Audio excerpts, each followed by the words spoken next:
नमस्कार साथियों, स्वागत है आपका अपने YouTube channel YK online education में। उम्मीद है आप सब स्वस्थ होंगे। दोस्तों, हम हर संडे को प्रैक्टिस सेट करते हैं, जैसे कि आप सबको पता है। पिछले 2 प्रैक्टिस सेट हम कर चुके हैं। अगर आपने नहीं देखे हैं तो मेरे चैनल पर आपको मिल जाएंगे, आप ज़रूर देख लीजिए। आपके सिलेबस के अकॉर्डिंग ही मैंने 50-50 नंबरों के प्रैक्टिस सेट बनाए हैं और पूरी कोशिश की है कि जो आपका सिलेबस है उसके अकॉर्डिंग बनाने की। तो और जिन लोगों ने देखा होगा उनके मैंने कमेंट पढ़े। आप लोगों के कमेंट से मुझे बहुत अच्छा लगा पढ़ के, और आप लोगों ने काफ़ी सराहा है उन प्रैक्टिस सेटों को। तो इसी तरह के प्रैक्टिस सेट आपको मिलते रहेंगे। मैं पूरी कोशिश करूँगी कि आपके सिलेबस के अकॉर्डिंग आपको आपकी तैयारी हो कराऊँ। तो चलिए शुरू करते हैं। आज एक प्रैक्टिस सेट और करेंगे हम, जो कि हमारा 3rd नंबर का प्रैक्टिस सेट है, और इसमें भी मैंने 50 नंबर कुल रखे हुए हैं। तो आप लोग कॉपी पेन ले लीजिए और अपने आंसर लगाते रहिए, और इस सेशन के लास्ट में आप अपना एनालिसिस करके, अपना मूल्यांकन करके मुझे ज़रूर बताइए कि आपके 50 में से कितने नंबर आए हैं, ठीक है, और कितने माइनस हुए हैं, ज़रूर बताइएगा। चलिए शुरू करते हैं आज का ये सेशन। यदि आपने अभी तक चैनल को सब्सक्राइब नहीं किया है तो ज़रूर कर लीजिए और शेयर करते रहिए। चलिए, सबसे पहला प्रश्न है हमारा, शेखर जोशी की प्रसिद्ध कहानी गलता लोहा का विषय है। तो ये क्वेश्चन एक बार किसी एग्ज़ाम में पूछा भी गया था। मैं रिकॉल नहीं कर पा रही हूँ किस एग्ज़ाम में था, लेकिन मैंने प्रीवियस क्वेश्चन पेपर जब अपनी तैयारी के दौरान देखे थे तो उसमें ये क्वेश्चन ज़रूर पूछा गया था, ठीक है। तो ऐसे प्रश्न भी आपसे बहुत पूछे जाएंगे। जो मेन कहानियाँ हैं या प्रसिद्ध रचनाएं हैं उनके विषय आपको ज़रूर ध्यान रखने हैं, ठीक है। तो देखो, सबसे पहले है इसमें ऑप्शन ए आज़ादी का आंदोलन, दूसरा है जातिगत विभाजन, तीसरा है महिला शिक्षा, या चौथा है पहाड़ी जनजीवन। तो देखिए, कई लोग शेखर जोशी क्योंकि हमारे पहाड़ से ही हैं तो कई लोग इसका पहाड़ी जनजीवन समझ रहे होंगे, लेकिन ऐसा नहीं है। इसका जो है जातिगत विभाजन पर लिखा गया ये बहुत ही प्रसिद्ध ये कहानी है, ठीक है। और NCERT के सिलेबस में है, आई थिंक 11th की किताब में है, आपको इजीली मिल जाएगा। मैंने अपने चैनल पर भी NCERT का वीडियो डाले हैं, तो आप वहाँ से भी जा कर के ज़रूर देख लीजिए, ठीक है। चलिए, अपना दूसरा आंसर लगाते रहिए आप लोग। देखिए, हिमालयन फोकलोर के संपादक हैं। अब यहाँ पे आपको संपादक पूछ रहे हैं। हिमालयन फोकलोर के जो आपके ऑप्शन है, तारादत्त गैरोला, तोता कृष्ण गैरोला, शेर द अनपढ़, या अबोध बंधु बहुगुणा। तो बताइए, जल्दी से वीडियो पॉज कीजिए, अपना आंसर लगाइए।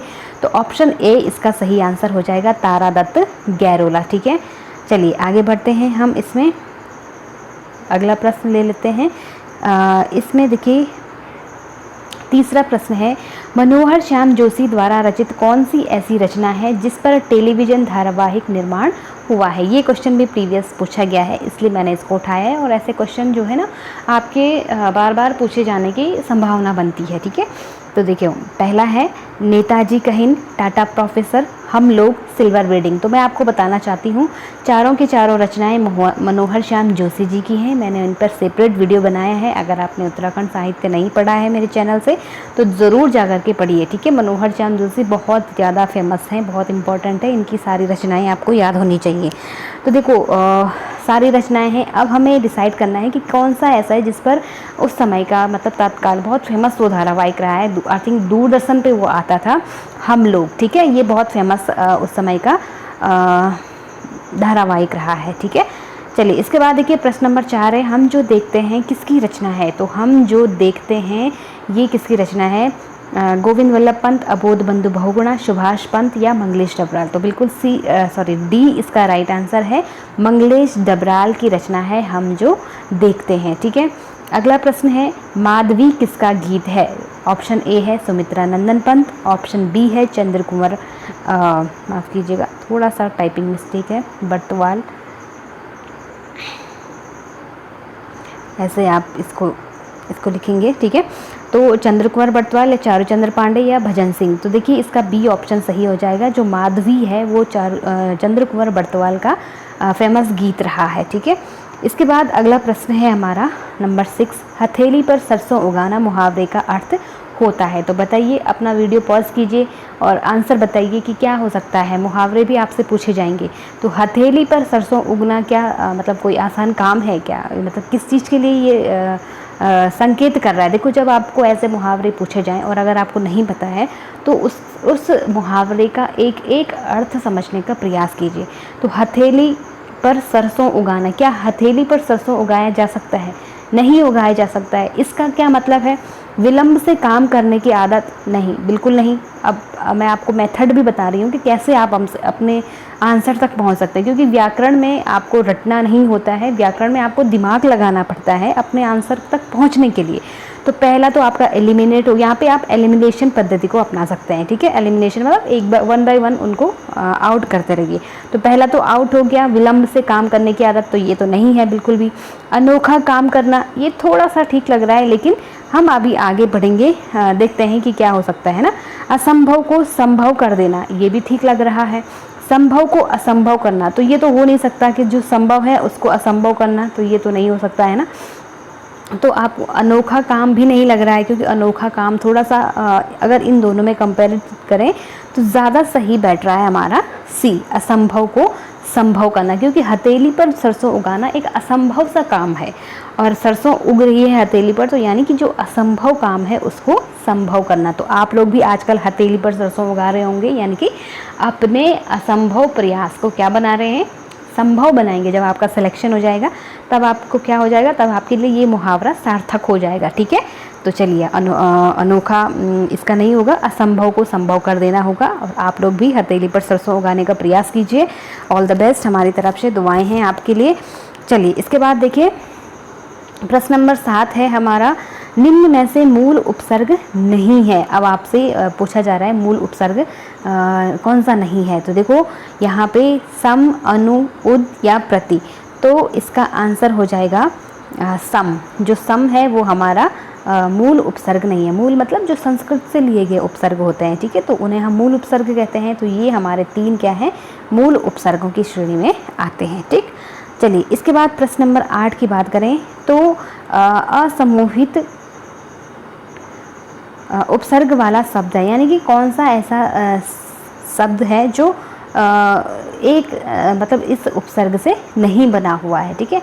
तो देखो अनुपजाऊ, अनुभव, अनुसार या अनुचर। तो असमूहित पूछ रहा है, यानी कि जो एक समूह के अंदर नहीं आता है।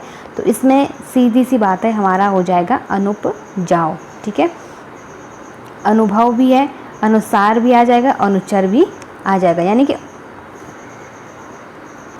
तो ए इसका राइट आंसर हो जाएगा। प्रश्न नंबर 9, किस शब्द में ना उपसर्ग नहीं है? तो देखो ना जायज, नालायक, नास्तिक या नामर्द। तो बताइए कौन सा है? तो सीधी सी बात है, इसमें जो नास्तिक शब्द है इसमें ना उपसर्ग नहीं लगा हुआ, ठीक है। जायज शब्द में क्या लगा हुआ है? जायज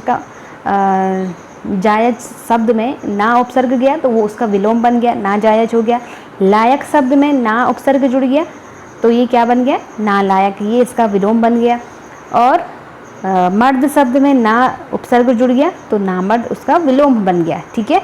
जबकि जो नास्तिक है तो आस्तिक का नास्तिक होता है, लेकिन जो ना उपसर्ग है ये इसमें नहीं लगेगा, ठीक है। चलिए इसके बाद देखिए, किस शब्द में प्रत्यय का सही प्रयोग नहीं हुआ है? तो बताइए किस शब्द में प्रत्यय का सही प्रयोग नहीं हुआ? देवरानी, सेठानी, इंद्राणी या पंडितानी। तो आप लोग वीडियो पॉज कीजिए और बताइए कि किस में। तो पंडितानी में जो है सही उपसर्ग नहीं लगा हुआ है, ठीक है। देवरानी में भी है, सेठानी में भी है और इंद्राणी में भी सही उपसर्ग का प्रयोग किया गया है। माफ़ कीजिएगा, प्रत्यय का माफ़ कीजिएगा, इसमें सी ऑप्शन सही होगा। देखिए कैसे होगा, देवर शब्द में आनी प्रत्यय लगा हुआ है तो ये बन गया देवरानी। सेठ शब्द में भी आनी प्रत्यय लगा हुआ है, ये बन गया सेठानी। और पंडित शब्द में भी आनी प्रत्यय लगा हुआ है तो ये बन गया पंडितानी, जो कि इंद्राणी होना चाहिए था। अगर इंद्राणी रहता तो हम उसमें इंद्र शब्द में आनी प्रत्यय जो होते तो इंद्राणी हो जाता, ये इंद्राणी लिखा हुआ है तो इसलिए हम सी ऑप्शन इसका सही कर देंगे, ठीक है। चलिए अगला प्रश्न है, देशांतर शब्द में कौन सा समास है? तो जल्दी से वीडियो पॉज कीजिए और बताइए कि इसी प्रकार के प्रश्न आपसे पूछे जाएंगे। वहाँ पे जो थोड़ा सा कन्फ्यूजन, जैसे मैं कन्फ्यूज हो गई थी ना थोड़ा सा, फिर दिमाग लगाना पड़ेगा तो आपको, क्योंकि परीक्षा रूम में तो और भी ज़्यादा दबाव होता है और हमारा दिमाग वैसे भी काम नहीं करता है, जो कि मैं पूरी तरह से समझ सकती हूँ। तो इसलिए प्रैक्टिस सेट मैं कहती हूँ कि ज़्यादा से ज़्यादा करिए, क्योंकि जब हम इस तरह की तैयारी करते हैं, अपने को प्रिपेयर करते हैं पेपर देने के लिए, तो थोड़ा सा हमें हेल्प मिलती है। ठीक है, तो ये जो प्रैक्टिस सेट मैं करा रही हूँ ये आपको उसी प्रकार करने हैं जिस प्रकार से आपको परीक्षा हॉल में करने हैं। ऐसा सोच के चलिए कि हम परीक्षा हॉल में बैठे हुए हैं। ठीक है, तो इसी तरह दिमाग थोड़ा वहाँ पे, यहाँ पे तो खैर उतना नहीं, आप अपने घर में बैठ के तैयारी कर रहे हैं, प्रैक्टिस सेट कर रहे हैं, तो वहाँ पे इतना ज़्यादा दबाव होता है कि जो क्वेश्चन सही होते हुए भी कई बार गड़बड़ हो जाती है। तो इसीलिए मैं आपसे कह रही हूँ कि आप बहुत ध्यान से इन्हें करिए। ठीक है, तो देखो, देशांतर शब्द में कौन सा समास है बताइए?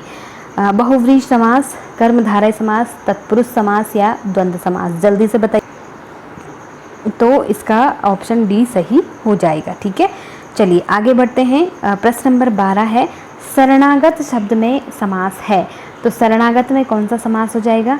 कर्म तत्पुरुष, अधिकरण तत्पुरुष, करण तत्पुरुष या संबंध तत्पुरुष? अब देखो, तत्पुरुष के आपने समास तो पढ़े होंगे, अव्ययीभाव, तत्पुरुष समास, कर्मधारय, ये सारे, लेकिन तत्पुरुष समास के भी उपभेद होते हैं। ठीक है, तो जितने हमारे कारक चिन्ह होते हैं उनमें से तत्पुरुष समास के वो भेद होते हैं। ठीक है, वही मतलब तत्पुरुष समास के वही भेद होते हैं। तो जहाँ पे कारक चिन्हों का लोप हो जाता है वहाँ पे तत्पुरुष समास होता है। और यहाँ पे आपसे पूछा गया है कि शरणागत, तो इसमें कौन सा हो जाएगा? शरण को गया हुआ, तो इसमें आ जाएगा आपका कर्म तत्पुरुष। ठीक है, कर्ता ने कर्म को, तो शरण को गया हुआ आ जाएगा, तो कर्म तत्पुरुष इसमें हो जाएगा। ठीक है, इसके बाद देखिए, निम्नलिखित में से कौन सा कहानीकार ग्रामीण चेतना का नहीं है? इस तरह के प्रश्नों को भी आपको ध्यान रखना है। नहीं है पूछ रहा है, तो यहाँ पे देखो, मार्कंडेय, विवेकी राय, शिव प्रसाद सिंह, निर्मल वर्मा। तो बताइए, ग्रामीण चेतना का, तो यहाँ पे निर्मल वर्मा इसका सही आंसर हो जाएगा। मार्कंडेय भी है, विवेकी राय भी है, शिव प्रसाद सिंह भी हैं, ये सारे क्या हैं? ग्रामीण चेतना के हैं। निर्मल वर्मा इसमें नहीं आएंगे। ठीक है, चलिए इसके बाद देखिए, 14वां हमारा प्रश्न है, इनमें से नई कहानी आंदोलन के प्रारंभकर्ताओं में से कौन नहीं है? फिर से वही क्वेश्चन आपसे पूछा जा रहा है। तो कमलेश्वर, राजेंद्र यादव, ज्ञान रंजन या मोहन राकेश? तो सीधे से इसका आंसर सी हो जाएगा। ज्ञान रंजन जो है वो नई कहानी आंदोलन को प्रारंभ करने वाले में से नहीं है। ठीक है, बाकी तीनों के तीनों नई कहानी आंदोलन से जुड़े हुए थे। ठीक, नंबर 15 क्वेश्चन है हमारा, इनमें से कौन मनोविश्लेषणवादी कथाकार नहीं है? तो ये भी बहुत महत्वपूर्ण क्वेश्चन है, आपको इस तरह के क्वेश्चन ध्यान रखने हैं। ठीक है, जैनेन्द्र हो गया, चतुर्सेन शास्त्री, इलाचन जोशी या अज्ञेय? तो बताइए कौन से नहीं है मनोविश्लेषणवादी? तो चतुर्सेन शास्त्री इसका सही आंसर हो जाएगा। जैनेन्द्र भी हैं, इलाचन जोशी तो स्टार्ट करता माने जाते हैं कि जो मनोविश्लेषणवादी जो उपन्यास लिखे हैं वो सबसे पहले इलाचन जोशी ने ही शुरू किए थे। ठीक है, और अज्ञेय भी इस श्रेणी में आते हैं। तो चतुर्सेन शास्त्री इसका सही आंसर हो जाएगा।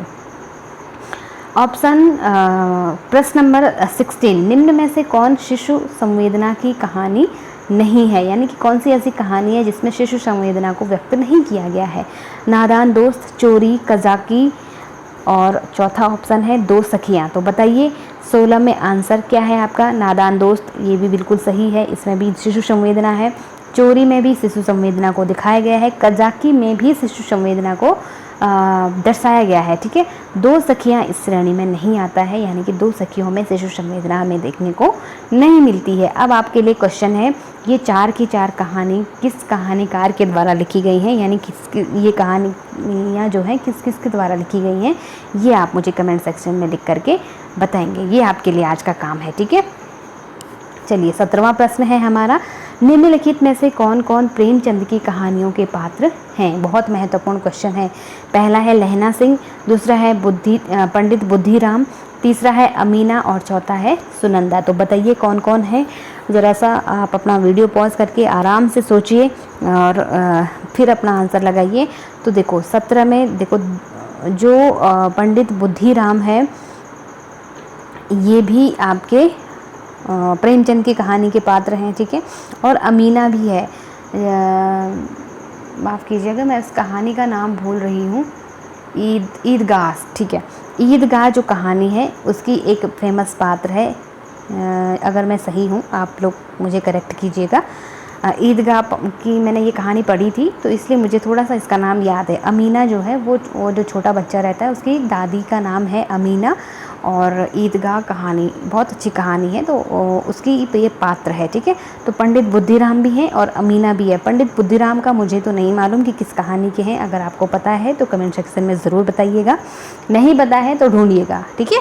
चलिए 17वां प्रश्न में देखिए, अब पंडित बुद्धिराम भी हैं, अमीना भी है, लहना सिंह तो नहीं है, ठीक है, सुनंदा भी नहीं है। तो इसका आंसर 2 और 3 कहीं दिख रहा है आपको? बिल्कुल 2 और 3 ही इसमें सही है, ठीक है, बाकी गलत हो जाएंगे। इसके बाद देखिए, निम्नलिखित में से किस कहानी में अति व्यस्त कामकाजी आदमी की असंतुष्ट पत्नी को विषय वस्तु बनाया गया है?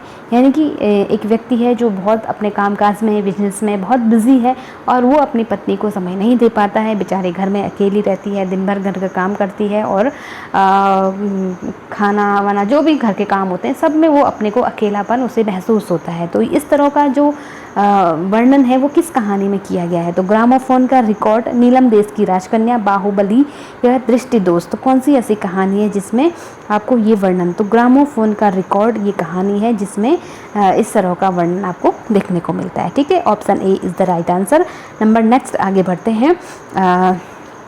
19वां हमारा प्रश्न है, तपेदिक की मरीज मन्नो की कथा किस कहानी में चित्रित है? तो ध्यान रखिएगा, तपेदिक की मरीज है मन्नू, उसका नाम है, किस कहानी की पात्र है? तो देखो, मैं हार गई, जिंदगी और गुलाब, सुहागिनी, बादलों के घेरे। तो ऑप्शन डी इसका राइट आंसर हो जाएगा।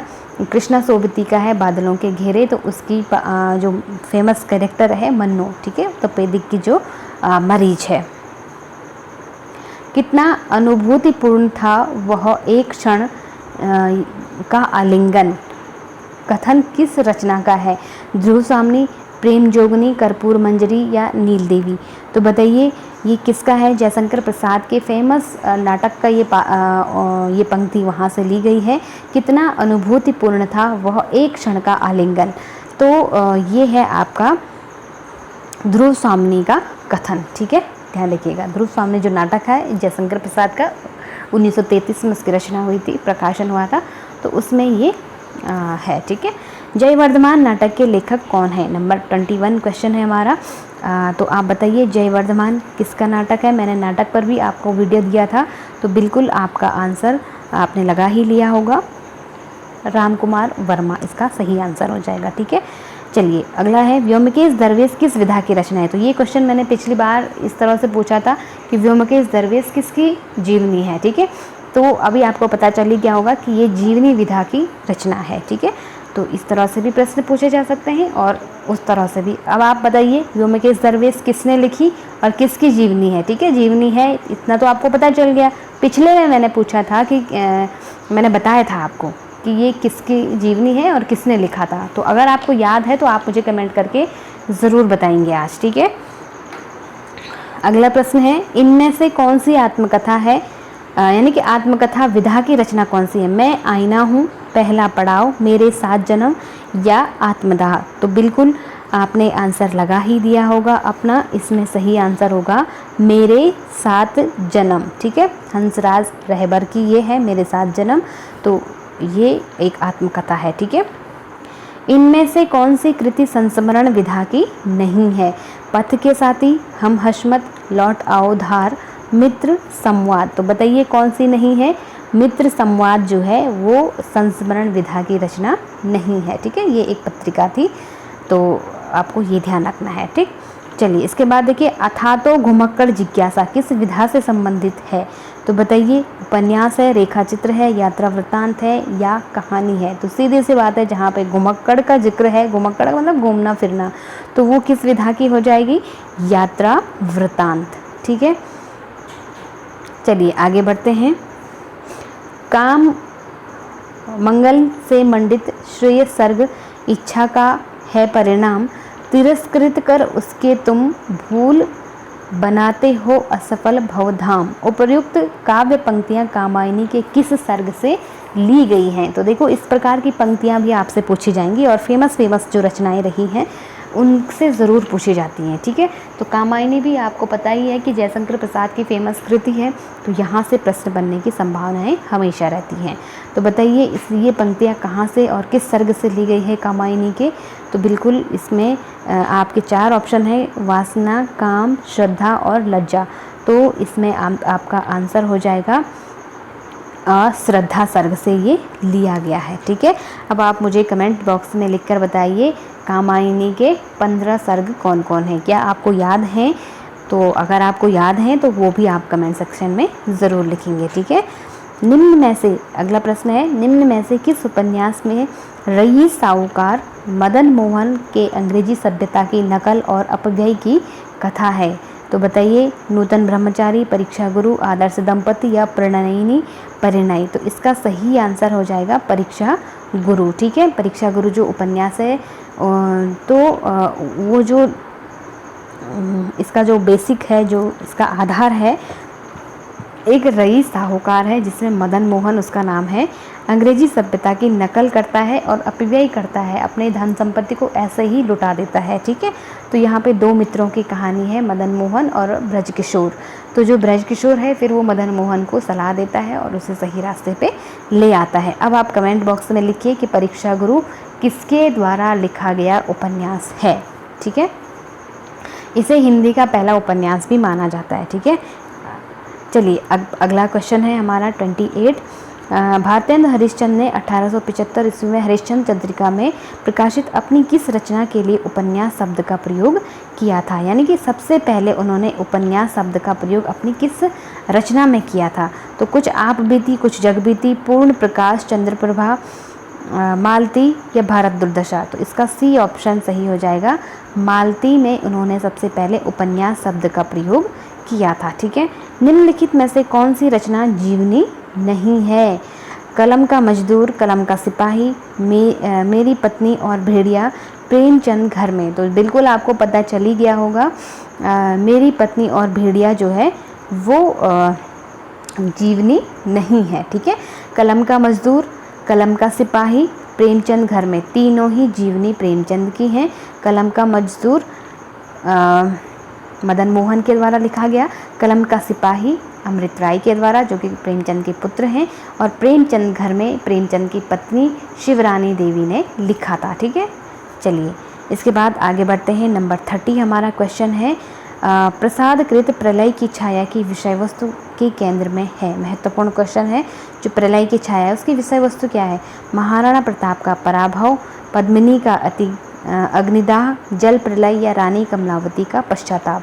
तो बिल्कुल उन्होंने ये लिखा था रानी कमलावती के पश्चाताप पे लिखा था। ठीक है, प्रलय की छाया। 31वां क्वेश्चन हमारा, इनमें से कौन सा महाकाव्य नहीं है? बहुत महत्वपूर्ण क्वेश्चन है। लोकायतन, रानी रामदूत, गंगावतरण या कुरुक्षेत्र? तो देखो मैंने आपसे खंड काव्य, महाकाव्य, इस पर भी मैंने सेपरेट वीडियो बनाए हैं।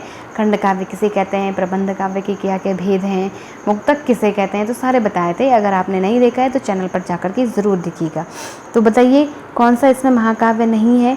तो बिल्कुल इसमें ऑप्शन डी कुरुक्षेत्र जो है वो महाकाव्य नहीं है बल्कि खंड काव्य है। ठीक है, चलिए इसके बाद देखिए नंबर 32वां क्वेश्चन हमारा, निरालाकृत राम की शक्ति पूजा की रचना का आधार ग्रंथ कौन सा है? कंबन रामायण, कृतिवास रामायण, रामचरितमानस या रामचंद्रिका?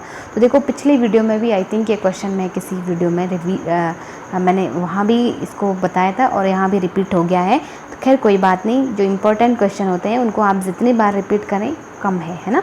तो इसका आंसर हो जाएगा ऑप्शन ए सही हो जाएगा। इसमें माफ़ कीजिएगा, ऑप्शन बी कृतिवास जो कि बांग्ला भाषा के साहित्यकार थे, कृतिवास उनका नाम था और बांग्ला भाषा में उन्होंने लिखी थी रामायण।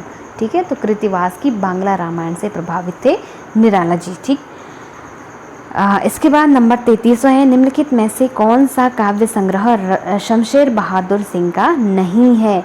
कुछ कविताएं, कुछ और कविताएं, आज अभी आँखों से, काल, माफ़ कीजिएगा कॉल नहीं है ये, काल तुझसे, होड़ है मेरी, काल मतलब समय। ठीक है, तो बताइए कौन सी शमशेर बहादुर सिंह की नहीं है इसमें? तो नंबर 33 का आंसर हो जाएगा सी, आज अभी आँखों से। तो ये इनकी रचना नहीं है, ठीक है। नंबर 34 है, उड़ गया गरजता यंत्र गरुड़, वन बिंदु शून्य में पिघल गया पर सांप। ये पंक्तियाँ अज्ञेय की किस कविता से है? तो देखो आप को अपना आंसर लगाना है। तो बिल्कुल कई लोगों ने सोचा होगा कि यहाँ पे सांप का जिक्र है, तो ये सांप कविता, हालांकि सांप कविता भी अज्ञेय जी ने लिखी थी, लेकिन सांप कविता का ये नहीं है। पहचान का भी नहीं है, हरी घास पर क्षणभर का भी नहीं है, हवाई अड्डे पर विदा। तो देखो सबसे पहले तो आप उसका आंसर मतलब अर्थ समझ लीजिए। उड़ गया गरजता यंत्र गरुड़, तो गरुड़ यहाँ पे कहा जा रहा है जहाज के लिए। जब शुरू जहाज चलने लगे थे तो उस समय जो लेखक था, जो कवि था, वो भी शांत नहीं बैठा। उसने उसको अपनी साहित्यिक भाषा में किस प्रकार चित्रित किया है वो हम यहाँ देख रहे हैं, ठीक है। हवाई अड्डे पर विदा, जब अज्ञेय किसी हवाई अड्डे से यात्रा कर रहे हैं तो तब वो देख रहे हैं कि किस प्रकार से एक यंत्र जो है डेवलप हुआ है, विकसित हुआ है, ठीक है। तो उड़ गया गरजता यंत्र गरुड़, यानी कि गरजते हुए हवाई जहाज जो है वो उड़ गया है। वन बिंदु, बिंदु मतलब बहुत छोटा, जब ज़मीन पे था तो बहुत बड़ा था, लेकिन जब हवा में उड़ गया तो बहुत बिंदु के बराबर, बहुत छोटा दिखाई दिया। शून्य मतलब होता है अंतरिक्ष, ठीक है। मैं पिघल गया पर सांप, तो ये भी उनकी व्यंग्य कविता है, ठीक है। यानी कि इंसान चाहे कितना भी उन्नति कर ले, लेकिन अपना जो व्यक्तित्व है, अपना जो मूल स्वभाव है वो कभी नहीं छोड़ता है। तो सांप यहाँ पे मनुष्य के उस व्यक्तित्व की यहाँ पे बात की गई है, जो कि वो मतलब दूसरों को क्षति पहुँचाना, कह सकते हैं ना, दूसरों की क्षति पहुँचाने की कीमत पे जो है अपना विकास करता है। तो आज भी वही हो रहा है। हम सब अपने आसपास देख रहे होंगे कि मनुष्य, जैसे हमारे जंगल उत्तराखंड में सबसे बड़ी समस्या आज की यही है कि जंगल दुनिया भर के जल रहे हैं और गर्मी से पूरी धरती तप रही है। तो इसका कारण कौन है? मनुष्य है। तो वही चीज़ है कि मतलब मनुष्य चाहे कितना भी विकास कर ले, वो अपनी आसुरी जो प्रवृत्तियाँ होती हैं उन्हें नहीं छोड़ सकता। तो इसी चीज़ को अज्ञेय ने भी यहाँ पे बताया है कि चाहे मनुष्य कितना भी विकास कर ले, लेकिन उसके अंदर की जो असभ्यता है वो कहीं ना कहीं रह जाती है, ठीक है। चलिए खैर, ये पंक्तियाँ अज्ञेय की किस कविता से है? तो हवाई अड्डे पर विदा। और सांप कविता की बात करें तो सांप के बारे में उन्होंने लिखा है कि सांप तुम सभ्य तो हुए नहीं, पर नगर में बसना भी तुम्हें नहीं आए। ये भी उनकी व्यंग्य कविता है, ठीक है। तो अगर ये पंक्तियाँ आएंगी तो सांप कविता से आप उसे लिखोगे, ठीक है। अगला प्रश्न है 35, हिंदी नाटकों के मंचन में यक्षगान का प्रयोग किस निर्देशक ने किया है? नाटकों के मंचन में यक्षगान भी एक प्रकार का होता है, तो उसका प्रयोग किस निर्देशक ने किया है? गिरीश कर्नाड, इब्राहिम अलकाजी, सत्यमेव दुबे या कारंत? तो किसने किया है? तो बताइए इसका सही आंसर सत्यमेव दुबे ने जो है यक्षगान का प्रयोग किया है, ठीक है।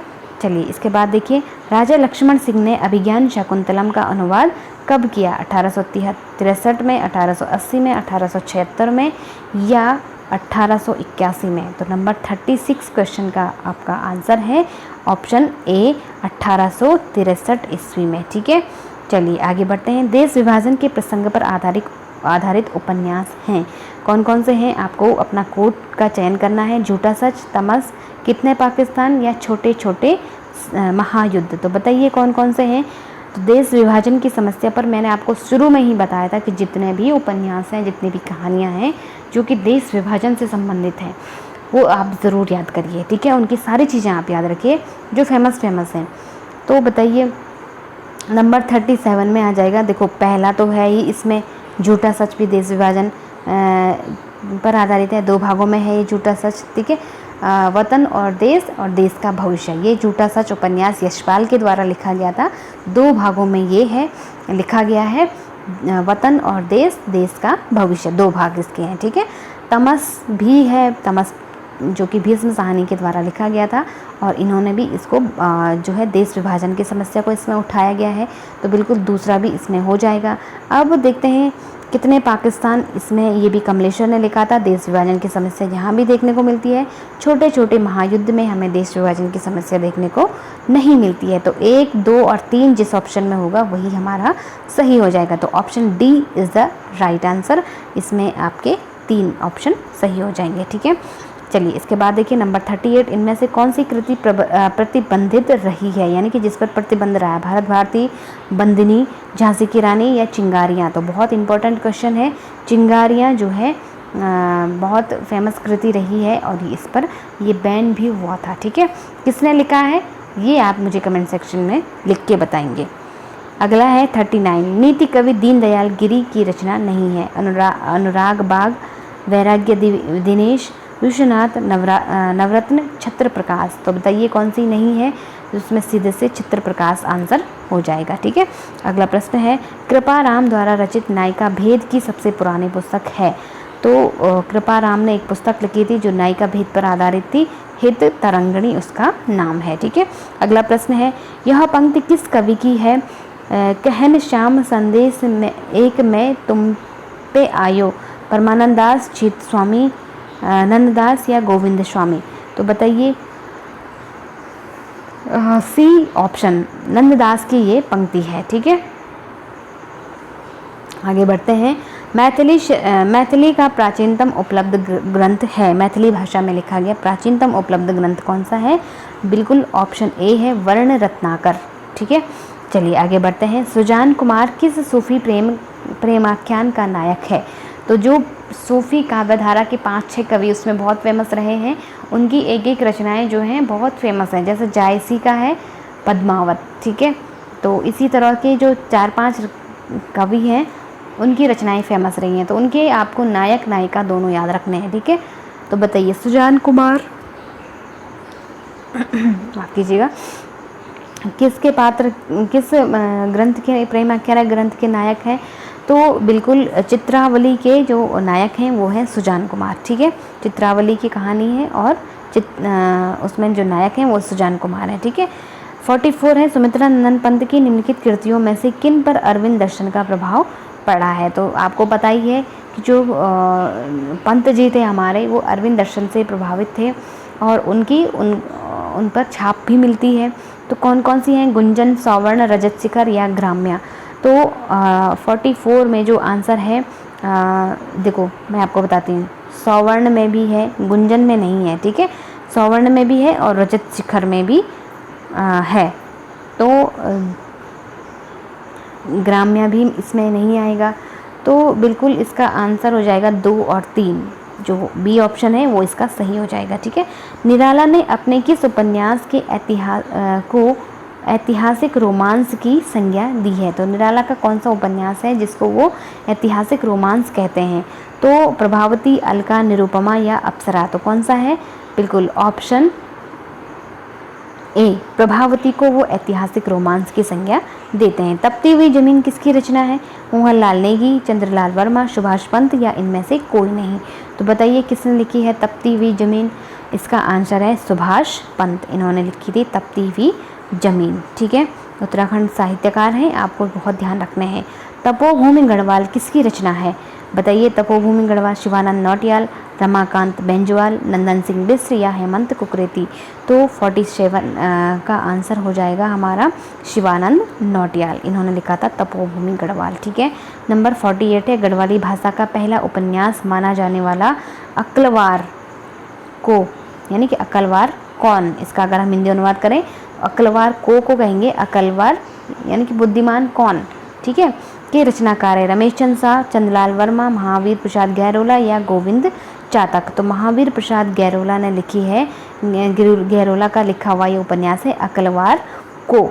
ठीक है, चलिए इसके बाद अगला है 49, सेकेंड लास्ट क्वेश्चन है हमारा आज के सेशन का। 49, 14 फेरे किसका उपन्यास है? गिरिराज शाह, चारुचंद्र पांडे, गौरापंत शिवानी या मृणाल पांडे? तो गौरापंत शिवानी जो कि लेखिका हैं, उन्होंने ये लिखा है 14 फेरे। ठीक है, तो ये बेसिकली कुमाऊनी लेखिका हैं, तो आप ज़रूर इनकी जो रचनाएं हैं और भी उनको भी ज़रूर याद रखेंगे। और इनका जो नाम है ना शिवानी, ये पूछा जाता है कि गौरापंत का, शिवानी का पूरा नाम बताइए, तो गौरापंत इनका नाम है। ठीक है, तो अब आपसे एक क्वेश्चन और भी मैं पूछना चाहती हूँ कि आप लोग मेरी वीडियोज़ कहाँ से देखते हैं? आप अपना क्षेत्र या ज़िला या जो भी ब्लॉक का नाम है, गाँव का नाम, जो भी आप बताना चाहें, ब्लॉक का ही बताइएगा, कहाँ कहाँ से आप किस डिस्ट्रिक्ट से देख रहे हैं, ठीक है। सारे उत्तराखंड से ही होंगे, लेकिन किस डिस्ट्रिक्ट से देख रहे हैं आप ज़रूर बताइएगा।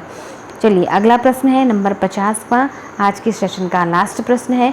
नाटक माफ़ कीजिएगा, यहाँ पे जारी होना था, नाटक जारी है, ठीक है। तो नाटक जारी है किसकी काव्य रचना है? मंगलेश डबरा, लीलाधर जगूड़ी, गोविंद वल्लभ पंत या वल्लभ डोभाल। तो बहुत फेमस है लीलाधर जगूड़ी, इनकी सारी काव्य रचनाएं आपको याद होनी चाहिए। तो लीलाधर जगूड़ी की रचना है नाटक जारी है, ठीक है। काव्य रचना है, ध्यान रखेंगे, नाटक से कहीं ऐसा ना लगा दीजिएगा कि ये नाटक विधा की नहीं है, काव्य विधा की रचना है, ठीक है। तो चलिए दोस्तों, ये थे हमारे 50 क्वेश्चन आज के इम्पोर्टेंट। मैंने जो काम आपको दिया है वो मुझे आप लोग कमेंट सेक्शन में ज़रूर बताएं आपने, और आपके कितने नंबर आए 50 में से, ये भी आप मुझे ज़रूर बताएं, ठीक है। तो कैसा आपको प्रैक्टिस सेट लगा, अपना फीडबैक देना बिल्कुल भी ना भूलिएगा। मिलते हैं किसी अगले सेशन में अगले टॉपिक के साथ, तब तक के लिए आप लोग पढ़ते रहें, अपना और अपनों का ध्यान रखें। वीडियो पसंद आया हो तो लाइक शेयर करते रहें। नमस्कार।